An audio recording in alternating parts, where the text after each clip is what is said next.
Well, good evening, and it's an enormous pleasure to be here. And I've said to Romana that it's high time, because I've lived in Chicago for 20 years now, almost 18 years, and I've never been here before, so I'm very happy to be here. So I'll talk for about 40 minutes and then hope to have lots of questions from you. Once, not very long ago, Americans and Europeans prided themselves on their enlightened attitudes of religious toleration and understanding, although everyone knew that the history of the West has religious animosity and violence, including such bloody episodes as the Crusades and the Wars of Religion, but including as well the quieter violence of colonial religious domination by Europeans in many parts of the world, and added to that of domestic anti-Semitism and often anti-Catholicism, and culminating in the horrors of Nazism, which implicated many nations. Europe and the US, until very recently, liked to think that these dark times were in the past, and that religious violence was somewhere else, in societies more allegedly primitive, less characterized by a heritage of Christian values. Today, we have many reasons to doubt this complacent self-assessment. Our situation calls urgently for critical self-examination as we try to uncover the roots of ugly fears and suspicions, particularly directed at Muslims, that currently disfigure all Western societies. In April 2011, a law took effect in France according to which it is illegal to cover the face in any public space, from parks to marketplaces to shops. Although the law does not mention words such as women, Muslim, burqa, niqab, or even veil, it was introduced by President Sarkozy as a ban on Muslim covering, which, according to him, imprisons women and threatens French values of dignity and equality. Numerous other nations in Europe are considering similar bans. Meanwhile, many communities in Europe have even imposed restrictions on the headscarf. In France, girls may not wear the headscarf in schools. Kosovo, with its large Muslim population, has imposed a similar rule. In parts of Germany, Holland, Spain, and Belgium, the headscarf may not be worn by public employees, including school teachers on the job, even though nuns and priests are permitted to teach in full habit. In Switzerland, after a campaign designed to appeal to fears of a Muslim takeover, a popular referendum supported by 57% of the population banned the construction of minarets associated with mosques, despite the fact that out of the 150 mosques in Switzerland, only 4 actually have minarets. So the issue was clearly purely symbolic. Another thing that, of course, is much more famous is the terror that struck Northern Europe in July 2011. Norwegian zealot Anders Behring Breivik murdered approximately 76 people in 2 attacks, bombing government buildings in Oslo and shooting young representatives of the Labour Party who had gathered on the island of Utøya for a youth camp. Journalists the world around immediately said, oh, Muslim radicals must be responsible. But of course then they found that Breivik was actually an anti-Muslim radical. He released a 1,500-page manifesto in which he outlined a theory supporting his actions based on the idea that Europe must conduct a new crusade against the scourge of Islamicization. He evidently has ties with a variety of anti-Islamic groups and blogs in the US. In the US, things are a little bit better. There are no bans on the burqa or the headscarf that have been proposed. But there are problems in private employment. Imane Boudlal, a female Disneyland employee from Morocco, is suing Disney for the right to wear her headscarf in her job as a hostess at Disneyland's Grand Californian Hotel. She was told she couldn't wear it because it wasn't the Disney look, and that if she wanted to wear it, she'd have to take a job out of sight of customers. And then, of course, there are fights over zoning. Several communities have refused on flimsy grounds to grant zoning permits to mosques, including our suburb of DuPage County. Another issue giving rise to controversy in the U.S. is the issue of whether Sharia would somehow be applied in the U.S. In Oklahoma, an amendment to the state constitution, which passed with nearly 70% of the vote, provides that Oklahoma courts may draw on U.S. federal law, common law, and, quote, if necessary, the laws of another state, meaning U.S. state, not country, but may not, quote, look to the legal precepts of other nations or cultures, international law, or Sharia law. The law's primary architect, Rex Duncan, said this is a war for the survival of America. It's a cultural war. This ill-drafted and vague amendment, which has already been struck down by a judge, raises a host of problems, including the fact that the common law is of English origin, and the fact that this sweeping indictment of international law might be construed to apply to such recognized sources of law as maritime law and treaties. But of course, the central problem is that it singles out Islam for special stigmatization, because courts are still permitted to enforce contracts, such as wills and marriage contracts, that incorporate language drawn from other religious traditions. As my colleague, University of Chicago law professor Aziz Hook, put it in the New York Times, the bans would deprive Muslims of equal access to the law. A butcher would no longer be able to enforce his contract for halal meat. Contracts that, like deals for kosher or other faith-sanctioned foods, are regularly enforced around the country. Nor could a Muslim banker seek damages for violations of a financial instrument certified as Sharia compliant because it pays no interest. The Oklahoma controversy gave rise to a host of imitators who tried to get round the judge's reasons for suspending the Oklahoma law by drafting alternatives. And so one of the ones that was proposed was a law in Tennessee that would make following Sharia a felony, punishable by 15 years in jail. Now, of course, I mean, don't have to tell you that Sharia, like traditional Jewish law, covers a wide range of personal conduct, such as abstention from alcohol, dietary guidelines, rules for prayer, and a code of honesty in business dealings. So it's really grotesque as written. But the very fact that it could be seriously proposed gives evidence of a high level of public ignorance and suspicion. When such objections were mentioned to the lawmaker who drafted the bill, he replied, "I'm still researching it." Well, okay, so I'm a philosopher, so what does political philosophy have to say about these developments? As it turns out, a long philosophical and legal tradition has reflected about similar matters. So let me start with an assumption that's widely shared all around the world, I think, by now, that all human beings are equal bearers of human dignity. It's widely agreed that governments ought to treat that dignity with equal respect. But what is it to treat people with equal respect in areas touching on religious belief and observance? We now add a further premise that the faculty with which people search for life's ultimate meaning, which is often called conscience in this tradition, is a very important part of people, closely related to their dignity. And then we add one further premise, which I would call the vulnerability premise, namely that this faculty can be seriously impeded by bad worldly conditions. It can be stopped from becoming active, and it can even be, in some ways, damaged or violated within. The first sort of damage, which 17th century American philosopher Roger Williams compared to imprisonment, he said consciences are being imprisoned, happens when people are prevented from carrying out outward observances required by their religion.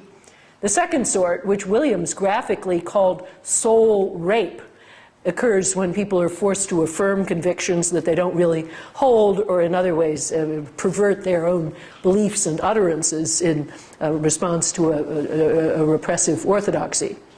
The vulnerability premise shows that giving equal respect to conscience requires tailoring worldly conditions so as to protect both freedom of belief and freedom of expression and practice. It suggests that freedom should be quite ample.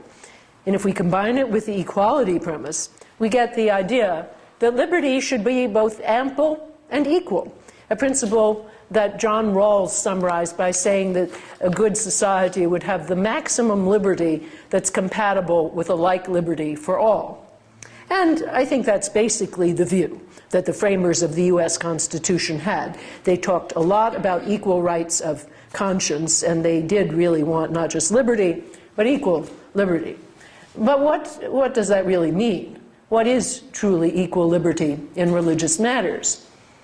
The philosophical architects of the Anglo-American legal tradition that I'm talking about could easily see that when peace or safety are at stake, or the rights of other people, some reasonable restrictions might be imposed on what people do in the name of religion, and that such restrictions, supported by urgent public interests, might still be compatible with respect for equal liberty.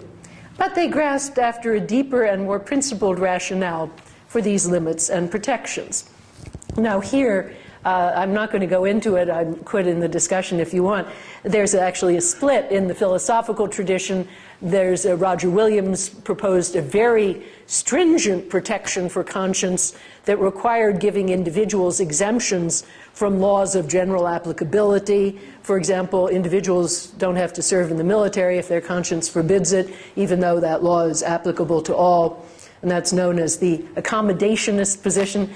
John Locke proposed a much weaker regime, but not all that much weaker, according to which if the laws are not persecutory, if they really give the same to all, then they're okay, even though some people might find them inconvenient. And his example was that there was a law in England in the 17th century that made it illegal to speak Latin in a church, but it was still legal to speak Latin in schools and universities. And he said this is persecutory.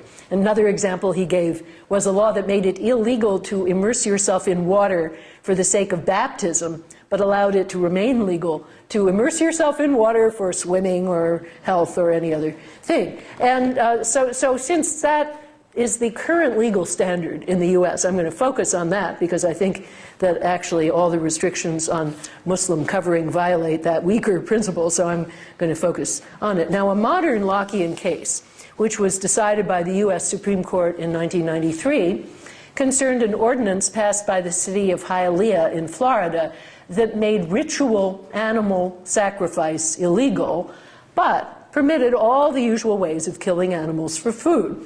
And the court, and Justice Scalia wrote the leading opinion here, said that it was a deliberate form of persecution directed at Santeria worshippers. Well, as I say, the accommodationist position goes a little bit further, and for example, George Washington, our first president, explicitly wrote to the Quakers and the Mennonites saying he wouldn't require them to perform military service because the conscientious scruples of all men require the utmost delicacy and tenderness, said he, and laws must always be as extensively accommodated to them as the essential interests of the nation may permit. There are many cases where that principle has been implemented in American law. But in any case, I want to now turn to the recent European cases involving the ban on the burqa. I'll just take that example because I think that the points we make there can be easily applied to other cases. And I think what I'll be able to show is that they fail to pass even the weaker Lockean test, that is, they're persecutory and unfair in a rather obvious way. And so what I'm now going to argue is that the 5 most prominent arguments used to support the ban of the burqa are made inconsistently, rather like the Hialeah law, in ways that tacitly favor majority practices and burden minority practices. So they're clearly not compatible with a regime of equal liberty. Indeed, all, we might say to the Christians, are cases of seeing the mote in your own eye. You know, in the Sermon on the Mount, Jesus says you shouldn't see the mote in your brother's eye, while failing to notice the large plank that's in your own eye. Well, that's, all of them are cases of this. So let's look at each argument in turn, asking whether it really does treat everyone with equal respect. Well, first is, you always hear it, an argument from security. It holds that security requires people to show their face when appearing in public places. A second closely related argument, which I'll treat together with it, says that the kind of reciprocity and transparency proper to relations among citizens requires revealing the face. Now, what's wrong with both of these arguments is that they are applied inconsistently. It gets very cold in Chicago, as indeed in many parts of Europe, and of course we walk along the streets, hats pulled down over ears and brows, scarves wound tightly over noses and mouths. No problem of either transparency or security between citizens is thought to exist, nor are we forbidden to enter public buildings or even banks so insulated. Moreover, many beloved and trusted professionals cover their faces all year round. Surgeons, dentists, American football players, skiers, and skaters. And of course, skaters typically have only just this little slit for the eyes. So my endodontist, that is the guy who performs that dread operation known as the root canal, has not only the face mask that all dentists wear, but because he needs a very accurate view of a very small space, he has, in addition, a special eyeglass that magnifies from his point of view, but from mine makes it totally impossible to see his eyes at all. So he's the most covered of all. It's, of course, something that people want, because they want that procedure to be performed correctly. So in general, what inspires fear and mistrust in Europe, and to some extent in the US, is not covering per se, but Muslim covering. But it will be said, we're living in an era of terrorism. And in the war against terror, it's legitimate to suspect women wearing the burqa.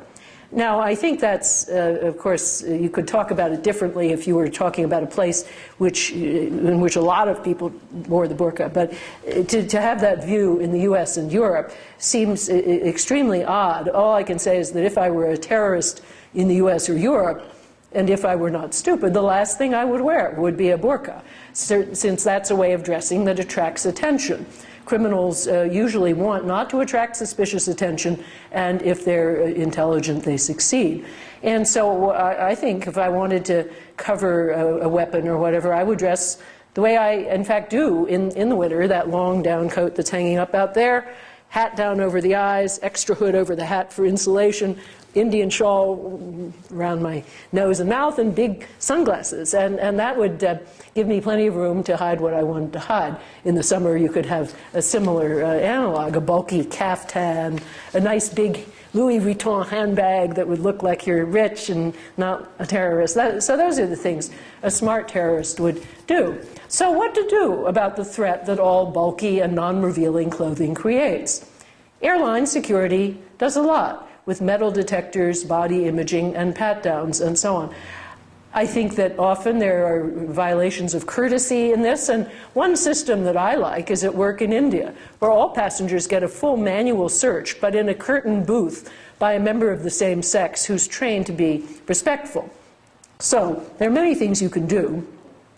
Stores or other organizations who feel that bulky clothing is a threat, whether of shoplifting or terrorism or both, could institute a non-discriminatory rule. For example, they could ban floor-length coats. They could even have a body scanner at the door. But they don't, because presumably they prefer customer friendliness to the extra margin of safety. But what I want to establish is the invidious discrimination inherent in the belief that the burqa poses a unique security risk. Reasonable security policies applied to similar cases similarly seem perfectly fine. A reasonable demand, I think, would be that a Muslim woman have a full-face photo on her driver's license or passport. There have been court cases testing that, but a lot of Islamic scholars feel that that is fine with suitable protection for modesty during the photographic session. However, we're also living at a time where the facial identification is quickly going out because it's actually a very bad form of identification, and fingerprint and eye recognition software are rapidly coming in. So pretty soon we won't need these ridiculous photos which don't look like us at all anyway. Now some people argue that even if a burqa ban would be both over-inclusive, that is, it would ban a lot of harmless dress, and under-inclusive, it would fail to ban lots of clothing that terrorists might actually use, still, it's a good rough proxy for what's really dangerous, and that's okay. Now, I think we should certainly debate the empirics here, but more important, we really want to talk about the principle here. We're contemplating not just extra searches, we're contemplating a full ban in all public space on something that some people think religiously required. So in the context of such a severe burden, the fact that the proposed ban is both over-inclusive and under-inclusive for security purposes is highly relevant. So let's think of a relevant parallel. Chicago's short-lived gang congregation ordinance, which prohibited so-called criminal street gang members from loitering in public space, and loitering was defined as being there without apparent purpose. So if a person in a place without apparent purpose, however you would judge that, was thought to be a gang member, the police can order both that person and other people who are in that person's company to disperse, and if they don't obey right away, they can be jailed and fined. Well, how do they recognize these putative gang members? By the color of their clothing. The case that went to the Supreme Court, Jesus Morales was wearing blue and black, which happened to be the color of a particular gang. But of course, a lot of people wear blue and black. So the Supreme Court declared the law unconstitutional on due process grounds, saying it was both impermissibly vague and an arbitrary restriction of personal liberty. So notice that it's both over and under-inclusive in the same way that the ban on the burqa is. It bans a lot of harmless conduct, people wearing blue and black, and it fails to target a lot of harmful conduct, that is, gang members hanging out without wearing their gang colors. Now, then, you know, what the vagueness means is that it's used in a discriminatory and persecutory way. I wear blue and black all the time, and of course I'm in absolutely no danger of being picked up under that ordinance. It's only adolescent men, and of course usually minority men, either Hispanic or African American, that would be targeted. And in fact, I think it does worse than the burqa ban, because there was actually empirical evidence of a strong correlation between gang members hanging out in a place and crime in that place. And there's no comparable empirical evidence about women wearing the burqa. So I think it's clearly, it would, if there were such a law in the US, it would be unconstitutional in spades. But we still need to say a little something more about the variant of this argument that focuses on the transparency proper to relations among citizens. Now, I think there are several things that can be added at this point. One is that, I mean, it's not only that we do in the winter make a lot of contact with one another while the face is covered, but the second thing to mention is that in many cultures there's a long-standing tradition of holding that eyes are the windows of the soul, and that people do contact one another as individual to individual, above all through the eyes. So that, I think, is something one must ponder. The other thing we really need to ponder is that in this era of disability accommodation, we're rapidly learning that we can access somebody's individuality just fine through their voice. The integration of people who are blind into our classrooms and into our culture generally. I mean, someone who's blind can serve on a jury, can be a judge, can be a lawyer. You know, they can't make face-to-face contact with people. They contact them in a different way. But no one ever would hold, although they once did, that for that reason they should be banned. Well, they used to be, but we don't think that anymore. So now, if we have difficulty making personal contact with a student who's blind or something, we think it's our fault, not the fault of the person who's blind, and we try to do our job better. A third argument, which I think is perhaps the most prominent today, says that the burqa is a symbol of male domination that symbolizes the objectification of women. That is, it encourages people to think of and treat women as mere objects. A Catalonian legislator, for example, recently said the burqa is a degrading prison. Well, the first thing I think we should say is that the people who talk this way typically have not studied Islam, and they don't know much about what symbolizes what in that religion. But the more glaring flaw in the argument is that modern society is full of all kinds of practices that treat women as objects. Sex magazines, pornography, nude photos, transparent or revealing clothing, all of these things. And when I, as a feminist, wrote an article about objectification some 20 years ago, that's what I was talking about. You know, all these things arguably treat women as commodities for male consumption, as do so many aspects of our media culture.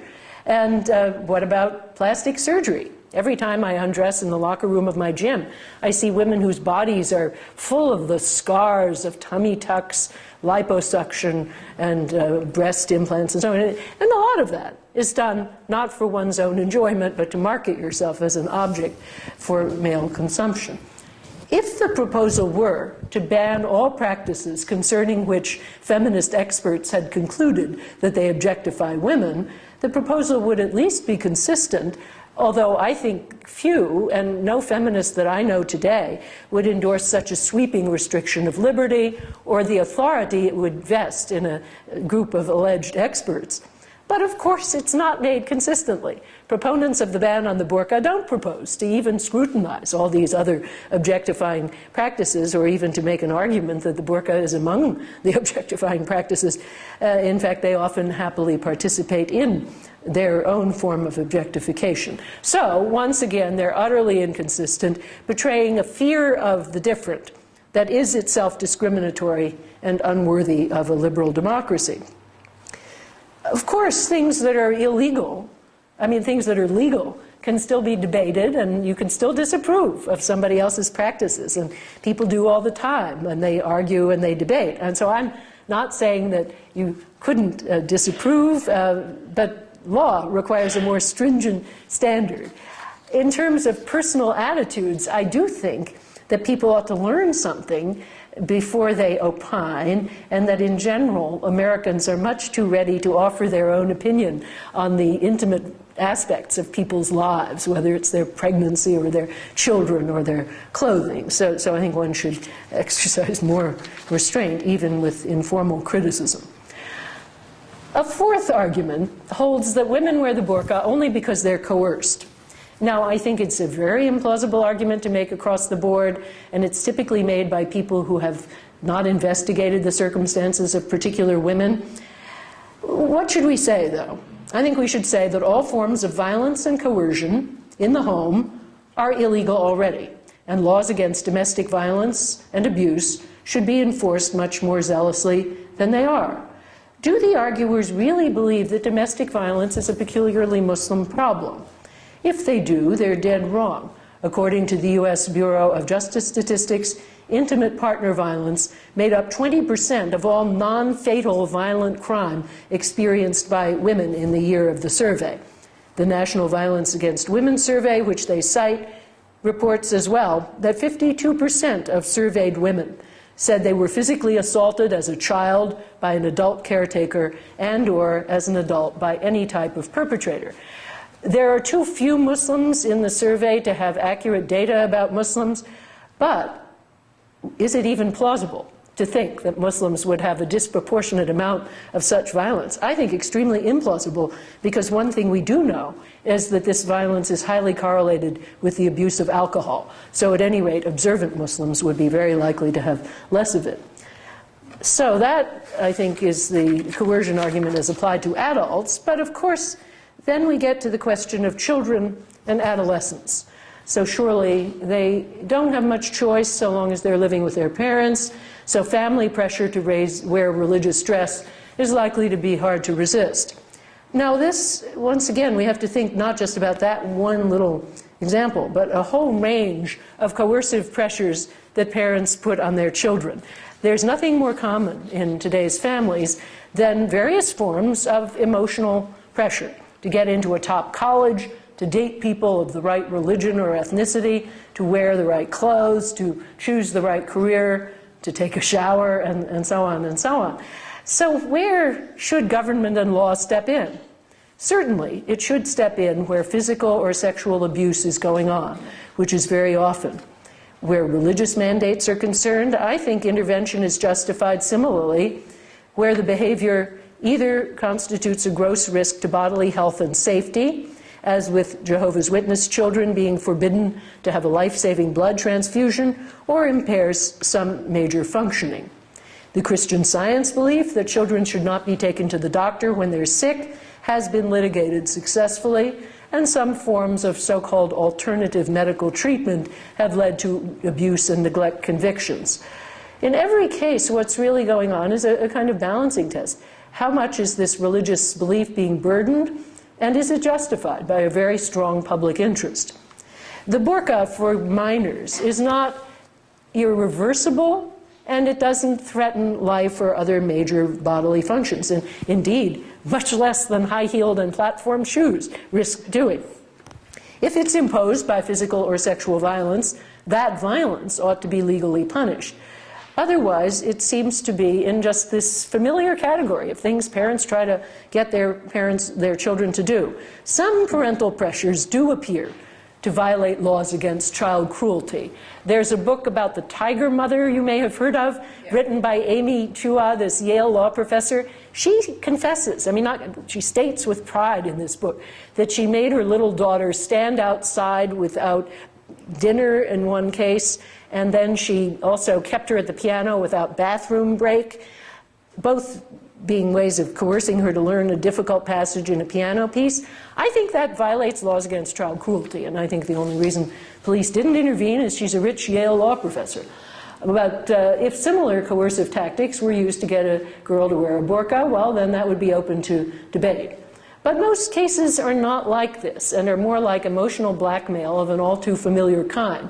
At this point, I'll give you my example. My father, although I grew up in the North, in Philadelphia, my father was from the Deep South and a racist. And he told me that if I appeared in public in a group, any member of which was an African American, he would disinherit me and refuse to pay for my college education. So that's blackmail. But I guess I actually think that doesn't cross the line into the place where removal of custody and legal intervention would be justified. It's a difficult case, but I think what happened was actually the right thing. That is, I had many opportunities through the schooling I was given to choose a career, to get out of that home, to meet the wrong people, and all of that. So, so I do think that societies are certainly entitled to insist that all female children have a good education and employment opportunities that give them what are called exit options from any home situation that they don't like. If people think that women only wear the burqa because of coercive pressure, well, let them create ample choice opportunities for them and then see what they do. So that is that argument. And now we get to the final one, which is that the burqa is per se unhealthy because it's hot and uncomfortable. I've heard this argument often in Europe, and for some reason, particularly in Spain, where, of course, people's reaction to the heat is to wear very little clothing, but, opening themselves to gross risks of skin cancer. And believe me, as someone who has to be checked every year now for skin cancer, I know the problem. So, we did the wrong thing by not covering ourselves more. Clothing that covers the body can be comfortable or uncomfortable, of course, depending on the fabric. When I go to India, I and my Indian friends know that full-body clothing that's made of cotton or silk is a very good choice in the heat because it's very comfortable, it breathes, and it protects your limbs from dust and, to some extent, from the risk of skin cancer. But the point is that these people haven't really thought seriously about this question, but more pointedly, would the person really seek to ban all uncomfortable and possibly unhealthy female clothing? If so, then they really would have to begin with high heels and platform shoes, nice though they are, and I love them and I wear them, but of course they're a majority preference, so they draw no ire. In general, restriction on clothing is limited to making sure that clothing marketed to children is flame-proof and without harmful chemicals. So that's what society really does. But women, in particular, are allowed and even encouraged to wear clothing that could plausibly be said to create health risks. And of course, what dermatologists always tell you is, don't run outdoors, don't, just cover yourself. But then no one actually does that. So, all 5 arguments are discriminatory in exactly the way that Locke was talking about and the Hialeah case demonstrates. We don't even need to reach the delicate issue of religious accommodation to see that they're unacceptable in a society committed to equal liberty. Well, now, just in the last 5 minutes, I want to turn to the French law, because France is a little bit different. France has a special principle that religion per se should not leave its mark on the public square. So there's this very strongly enforced idea of total separation of church and state, which is used as the reason why they're adopting the policies they adopt. But now, let's look at them. The school rule governing the headscarf for Muslims and the yarmulke for Jews are banned, along with large Christian crosses. But of course, it's a totally unequal burden, because no Christian is required to wear any cross, much less a large cross, and the other items are regarded as religiously central for at least some practitioners. So there is discrimination inherent in the French apparent equality. I think, even if it were practiced in an even-handed way, it would probably not give enough space for liberty. But I'll come back to that in discussion if you want to talk about that. But now I want to turn to the language of the burqa ban to see whether there's a kind of discrimination inherent in that. And it's a much more tricky issue. So this is what the law says. It prohibits wearing attire designed to hide the face, porter une tenue destiné à dissimuler son visage. And then there's a long list of exceptions, and I'm just going to read it in English. The prohibition described in Article 1 does not apply if the attire is prescribed or authorized by legislative or regulatory dispensation, if it's justified for reasons of health or professional motives, or if it is adopted in the context of athletic practices, festivals, or artistic or traditional performances, manifestation. Now, notice what that list is doing. It puts on the list every occasion for covering your face in public, except the one that they really don't like, and that is the burqa. Every parallel that I've mentioned is on that list. The doctors by professional requirements, the long winter coat by health, skaters and skiers by sport, and a variety of theatrical uses of the mask by aesthetic and traditional manifestations. Now, I think that gives you a strong sense that they're being persecutory, but let's pursue that further. The French have a reply to make because they haven't exempted any religious occasion for covering the face. In the case of the school dress code, they did notice. So there was religious asymmetry, and those small crosses that Christians were allowed to wear showed favoritism to the Christian majority. But in this case, it's a little more complicated. Does the application of the ban on covering the face to, so far as we can see, all religious coverings mean that this ban, unlike the school dress code, is truly neutral? Well, of course, though the word burqa doesn't occur in the legislation, we know perfectly well that that's what it was all about. And the fact that they're so generous with other cultural and professional exemptions shows that they're not really worried about the practice as such, or about even security risks or other things, only about the burqa. But, well, isn't it a consistent and up to a point neutral application of the policy of secularity? Of course, the difficulty we have is that no other religion has a custom of precisely this sort. So what the law has done is to single out something that's of central importance to some members of one religion and to apply a very heavy burden to it without applying any burden at all to the cherished practices of other religions. Indeed, it's perfectly clear that it's fine to walk down the Champs-Élysées singing a Christian hymn or making the sign of the cross over oneself, or in the saffron garb of the Hindu priest, or the traditional Hasidic dress. All of these things are fine. There's no burden attached to them at all in public space. So it's neutral in one way, but not at all neutral in another. And of course, at this point, defenders of the ban typically fall back on one of these other arguments, oh, the burqa is a security risk, and so on. But the fact that they don't really believe that is shown by the capacious list of exemptions. Even a huge public masquerade in which thousands of people are covering their face gets explicit defense under the statute. So this interest in security is trumped routinely by weak and even frivolous interests. So I conclude that the French ban is not truly neutral any more than the school dress code. Philosophical principles shape constitutional traditions, and they articulate public cultures. I've tried to describe some important principles behind traditions of religious liberty and equality in both the US and Europe.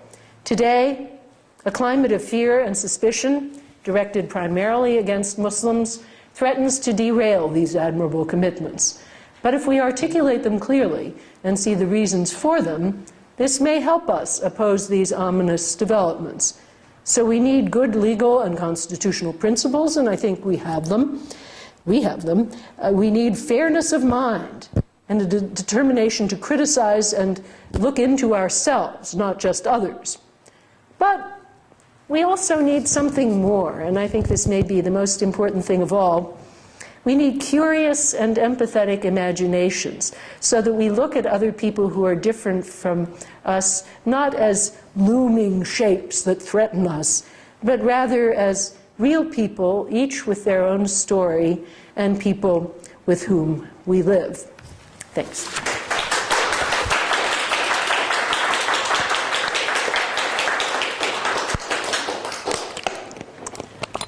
So we will open for questions now, but please keep it short, brief, to the point, and so we have time for a book signing at the end, okay? I guess I'll stay here because I think maybe I can see everyone better this way. Yeah. Okay. Do you want to call on people then? Yeah, sure, Okay. sure. Questions?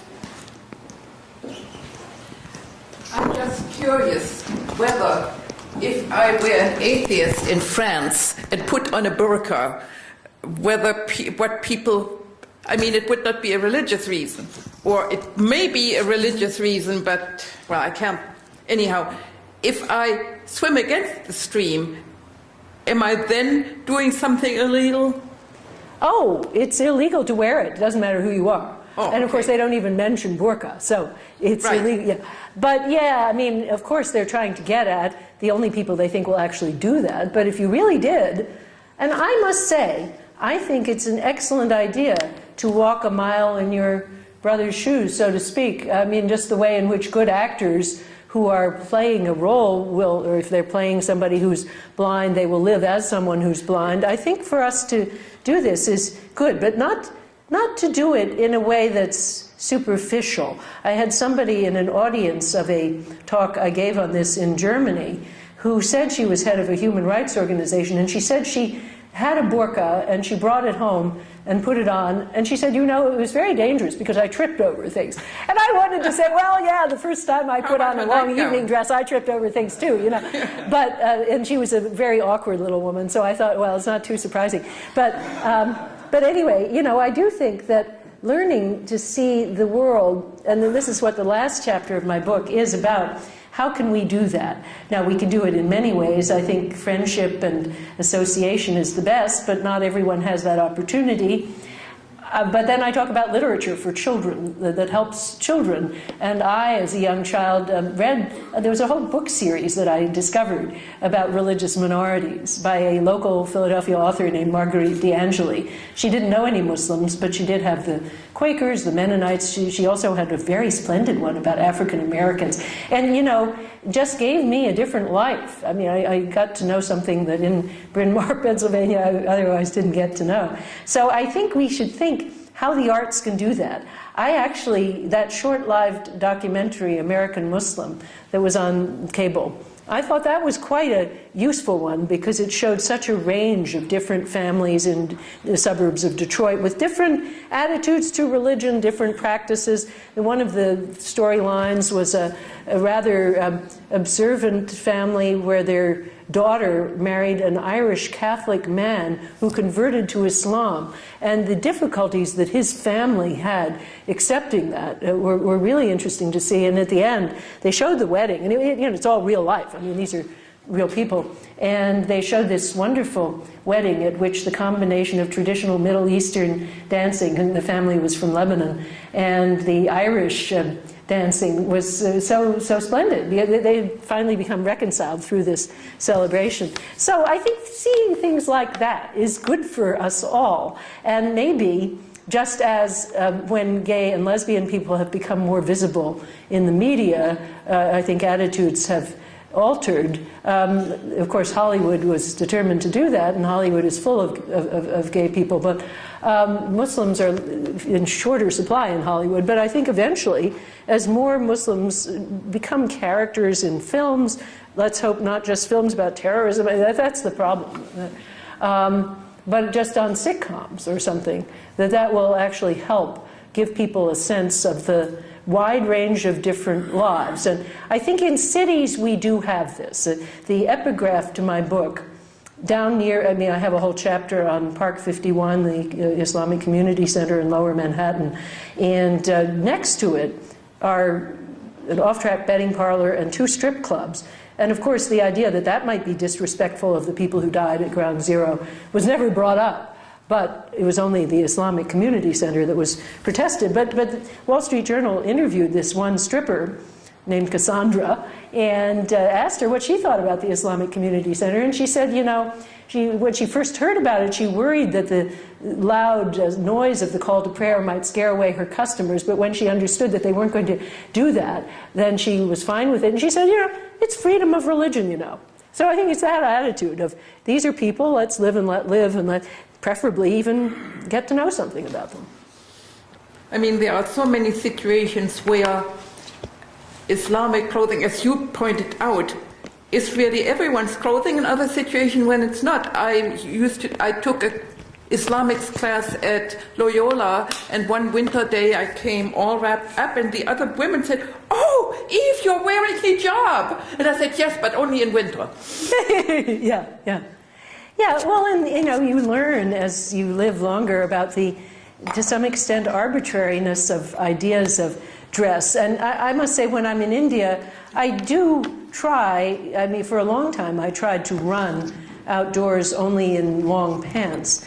I've given that up by now because it's just too hot and it's just really too difficult. But anyway, so the balance between showing respect and being yourself is a very interesting question and a difficult issue. One time I was lecturing at Brigham Young, the Mormon University, and it was very hot, and I took off my jacket and I had a sleeveless vest, and they were very shocked, and they thought this was a major statement. I hadn't understood that Mormons don't actually like bare arms, and I probably wouldn't have done that if I'd known, because I think I don't want to offend somebody if they've invited me to give a lecture and so on. But I do think that the more important thing is to really let your imagination go there and try to figure out where it comes from, and not stereotype people, but to understand how each person is different and they have their own way of negotiating tradition and modernity. And I do think that the US does this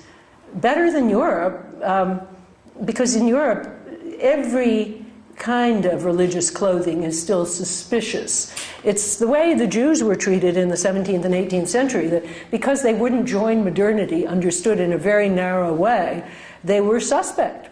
And so if you would eat with if you would eat with the Goyim and you would marry with them, then you were fine. And so a lot of Jews did that, and they were fine up until the 1930s anyway. But if you wanted to wear traditional dress, you were not fine, and I think that's true to some extent even today, but it would not be true in the US. Hi, I'd like to ask a question. I'd like to invite you to, I know you have a lot of global studies background and issues around the world, And I'm thinking about the Turkish case. Yes. And, Good. people discuss the ban on hijab or restrictions in Turkey in the Republic period as being influenced by a French version of laïcité. But I'm just wondering, because of the philosophical underpinnings of this talk, speaking about Western context and Western law and Western philosophy, how would you think through the Turkish problematic? I mean, would you go to a global level, a national level, or how would you philosophically frame that? Well, actually, I'm very glad you asked that, because I had a section on it in the paper, but I left it out for reasons of time. I think the framework of the U.S. Constitution helps us analyze it, because I think in the old days, the best defense for the ban on veiling was that women were not free to circulate unveiled, that they were subject to harassment and intimidation. So it was a very heavy burden applied to freedom of religious expression, but temporarily justified in the name of a compelling governmental interest in women's mobility and opportunity. I think that interest is no longer relevant, and I think it would be good to just realize that at a certain point, women don't face any more harassment than all women face, and that's a separate issue, that all women face a good deal of harassment. But right now, I think there's no justification for maintaining that ban and burdening religious expression that way. And of course, it's nothing like Europe. I mean, in Europe, women can walk around wearing anything they want, and they do. And so there would, it's totally unlike. There's no reason that the reason that the Turks temporarily had for the ban is not a reason that's applicable to Europe or the U.S. at all. Or in Turkey, I'm assuming. Well, or in Turkey today, yeah. No, or in Turkey today, right. No, I mean, suppose that Saudi Arabia suddenly had an upheaval and they decided to loosen restrictions on women. It might be like that for a while. That is, women who would be veiled would be allowed to circulate freely and drive cars, but men would beat up on women who weren't veiled. And so then there might be the call for a temporary transition period. But it's always a bad idea. And I think, something that involves a restriction of liberty, you really have to have a very strong interest, a government interest, in order to do that. And in this case, it would be one that you hope would go away pretty quickly. Wouldn't you then face the critique of making it a sort of state of exemption or emergency measures? In other words, to invoke that, to ban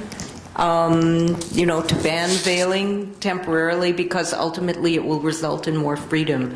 Could that end up being morally problematic? Well, I mean, it's never an easy position when you're imposing a heavy burden on religious liberty. Sometimes you think that it's clear that permanently the interests on the other side require you to do that. For example, if religions are doing damaging things to children, I mean, like with the Jehovah's Witness ban on blood transfusions, then I think you just say, well, these children are people too, and they have rights, and so on. Similarly, when you have other interests, such as interests in peace and safety, if there are religions that are, of course, from time to time, religions have created public disorder of various kinds. So you might, again, temporarily